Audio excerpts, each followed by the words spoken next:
সাম্প্রতিক সময়ে বাংলাদেশ তরুণদের মধ্যে একটি জনপ্রিয় শব্দ হচ্ছে স্টার্টআপ। একসময় যেখানে প্রায় সব তরুণের লক্ষ্য থাকতো পড়ালেখা শেষ করে একটি চাকরি পাওয়ার, এখন সেখানে অনেকেই স্বপ্ন দেখেন একটি স্টার্টআপ করার। স্টার্টআপ আসলে কি? চলুন স্টার্টআপ নিয়ে আপনার কিউরিয়াস মাইন্ডের উত্তরটি জেনে নিই।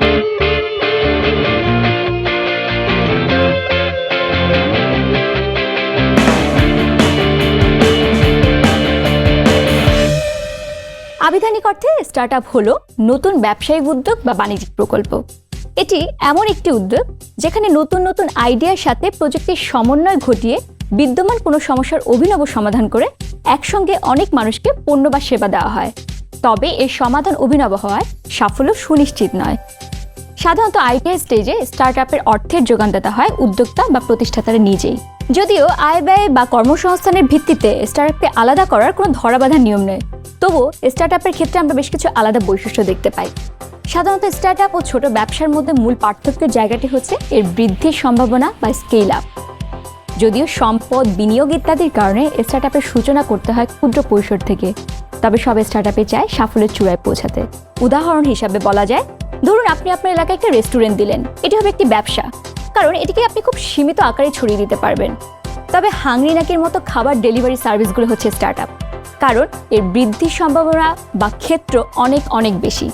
তাহলে বলাই যায় সকল স্টার্টআপই ব্যবসা, কিন্তু সকল ব্যবসায়ী স্টার্টআপ নয়। গত কয়েক বছর ধরে বাংলাদেশে স্টার্টআপের ক্ষেত্র ধীরে ধীরে বড় হচ্ছে। দেশের নানা সমস্যার কথা মাথায় রেখে প্রতিনিয়ত জন্ম হচ্ছে নতুন নতুন স্টার্টআপের। এর মধ্যে আমরা বেশ কিছু স্টার্টআপকে দেখেছি সাফল্য পেতে।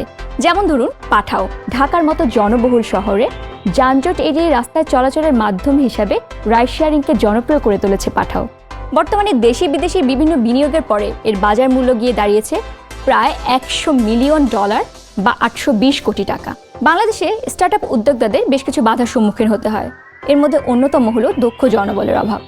তাছাড়া আমাদের দেশে এখনও শিক্ষা ও শিল্পক্ষেত্রে উদ্ভাবনের মনোভাব তেমনভাবে গড়ে ওঠেনি। তেমনি পরিবর্তন হয়নি স্টার্টআপ নিয়ে সামাজিক দৃষ্টিভঙ্গিরও।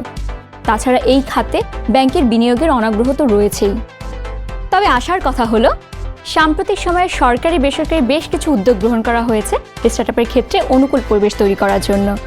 এর মধ্যে আইসিটি বিভাগের ইনোভেশন ফান্ড, প্রধানমন্ত্রী কার্যালয়ের A2I ইনোভেশন ফান্ড এবং সম্প্রতি আইডিয়া প্রজেক্ট, যার লক্ষ্য প্রায় 200 স্টার্টআপে অর্থের যোগান দেওয়া। তার পাশাপাশি বেসরকারি বেশ কিছু ইনকিউবেটর বা এক্সিলারেটর গড়ে উঠেছে। তার মধ্যে অন্যতম হলো গ্রামীণ ফোনের জিপি এক্সিলারেটর। অর্থাৎ আমরা আশা করতেই পারি হয়তো নিকট ভবিষ্যতে আমাদের দেশ থেকেও ফেসবুক, এয়ারবিএনবি বা হোয়াটসঅ্যাপের মতো সফল স্টার্টআপ উঠে আসবে। আপনার এমনই নানান জিজ্ঞাসার উত্তর খুঁজতে কুইজার্স তৈরি করেছে আর অনেক মজার সব ভিডিও। জানতে হলে সাবস্ক্রাইব করুন কুইজার্স চ্যানেলে। কিউরিয়াস থাকুন, কুইজার্সের সঙ্গে থাকুন।